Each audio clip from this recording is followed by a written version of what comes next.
నా ప్రియ జేడిఎస్ మిత్రులారా, ఈరోజు స్వచ్ఛమైన వాక్యం.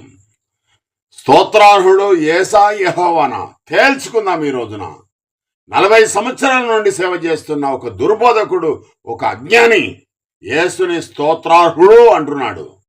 యేసుని ఆరాధన చేస్తూ అలాగే బోధ చేస్తున్నాడు.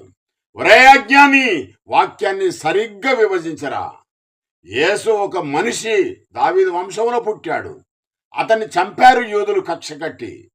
అతను దేవునికి ఇష్టడుగా బ్రతికాడు గనుక సమాధుల నుండి దేవుడు లేపాడు. యేసుని పూజిస్తే, ఆరాధన చేస్తే సృష్టిని పూజించినట్లే. రోమా 1:23.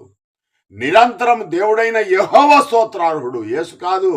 1:25లో సృష్టికర్తను పక్కకు పెట్టి దేవుని ఆత్మ చేత సృష్టించబడిన వ్యక్తిని పూజిస్తే వారికి సరాసరి నరకమే. అది విగ్రహ